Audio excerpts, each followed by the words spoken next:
In basketball news, well, we haven't heard the news yet, but with the Matt Mosley show on ESPN Central Texas, which, by the way, today is the great Matt Mosley's 50th birthday. We talked to Steve Henson, one of the new assistant coaches who came in from UTSA. He was the head coach there for 6 or 7 years, something like that. He had come from Oklahoma, where he worked under Lon Kruger, and was really he works well with guards, and was definitely a part of that Buddy Hield revolution that they had in Norman and went to the Final Four. But we talked with him the other day, and I said, well, look, I mean, we've had these big transfer portal guys come in and commit, obviously with Norchad Omier and Jeremy Roach, and he spoke very highly of Jalen Celestine. But there's still room on this roster. Is this roster set? Are you guys done? And he said, no, we're not. We're not done. And I was like, okay, it might be the end of May here, but Baylor could be, and it sounds like we'll still be adding to this roster, which I love to hear, not only because it's always exciting, but because I think they still need to bring in another center. I've said this before. I love what Norchad Omier gives you in terms of rebounding and defensively, and I think he can play above his size, but you can't stick him at center all the time. And right now, if Josh O gets hurt, that's about what you've got at center, and that just can't happen. So I think you need another center. And, of course, the cupboard is more bare than it was 3 weeks ago, a month ago. But someone who is still out there, who entered the portal just about 2 weeks ago, Ugonna Onyenso. And I hope I'm saying that right. Ugonna Onyenso, center from Kentucky, just finished his second season in Lexington. So has a couple of years left in his eligibility. And I think this kid oozes potential. And of course, I'm not the only one. I didn't come up with that by myself. He is 7 foot, 247 pounds. He is originally from Nigeria, played prep school in Connecticut.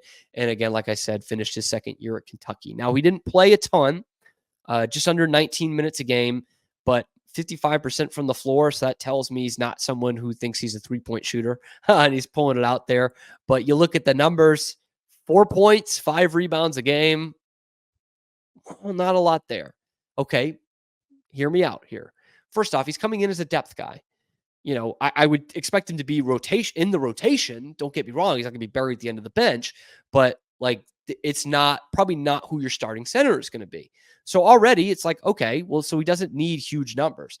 And the other thing is, in 19 minutes a game, he averaged just under 3 blocks. That's better than anyone on your team last year and better than almost anybody in the country in 19 minutes a game. A 7-footer with a 7'5" wingspan and a ton of athleticism. That is legit. In fact, there are scouts out there calling him, even though he has limited playing time, one of the best rim protectors in the entire country, which is some really high praise. And I loved this write-up from Adam Finkelstein, is it Finkelstein? I don't know. One of the best prep writers in the country. But he had talked about after he had graduated high school, that his defense is currently ahead of his offense, but has a soft, natural touch to develop both a huge lob threat and a rim runner, changes the game on both ends. And was a 4-star guy, had terrific defensive instincts, he said, out of high school. 4-star guy out of high school, big-time recruit, top 30 recruit in the country. And he is out there on the market. Now, he does have some pretty, high-level quarters, if you will. One of which being North Carolina, who we're still talking about trying to kind of finalize that front court with Armando Bacot leaving. Alabama was one that was on the list. They're a Cliff Amore school, but they're still on the list. So there's some stiff competition. I mean, those are, 2 teams who have been to the Final Four in the last 3 seasons here. So that's big time. But I just think if you're looking for, especially a depth guy who is still a rotational piece, Ugonna Onyenso should be right at the top of the list. Hasn't quite turned 20 yet. So there's still a ton of learning for him to do.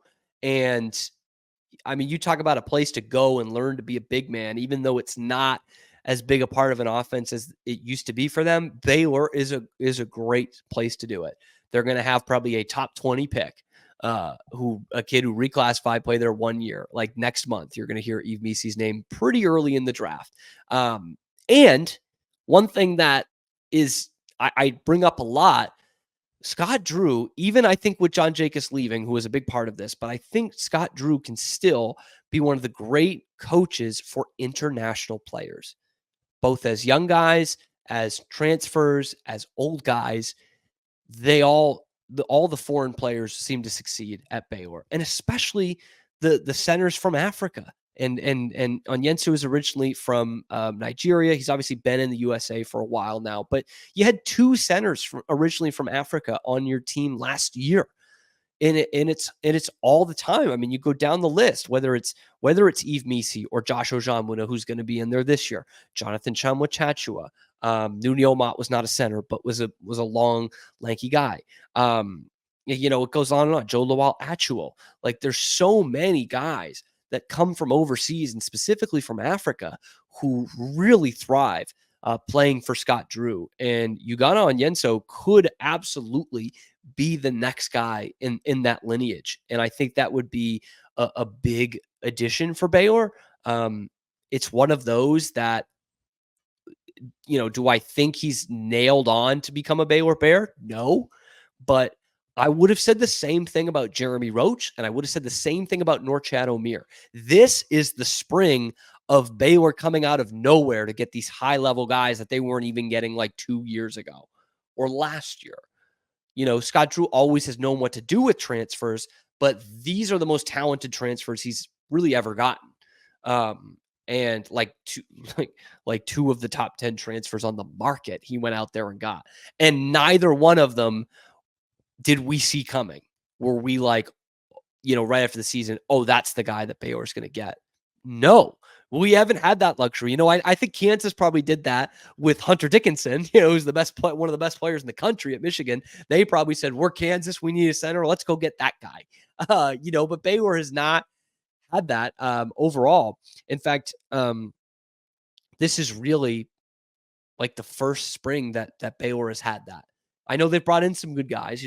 Ray J. Dennis was a great fit, and he was a MAC Player of the Year. James Akinjo was an all-conference guy at Arizona and had played at Georgetown before that. So, you knew that was a good player. But this has been the spring of high-end transfer portal guys coming out of nowhere to join on for Baylor. And so for that point, a couple of weeks ago, maybe a month or two ago, actually, I would have said, no, this is not a guy. He's going to end up somewhere else. But I think it's one that Baylor could absolutely bring in at this point.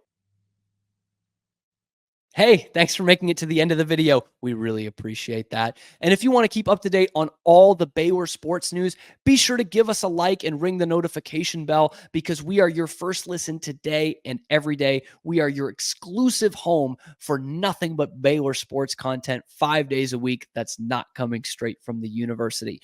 Be sure to follow us here on YouTube and also wherever you get your podcasts, and on Twitter as well at Locked On Baylor. Thanks so much again. Have a good one, and sick 'em.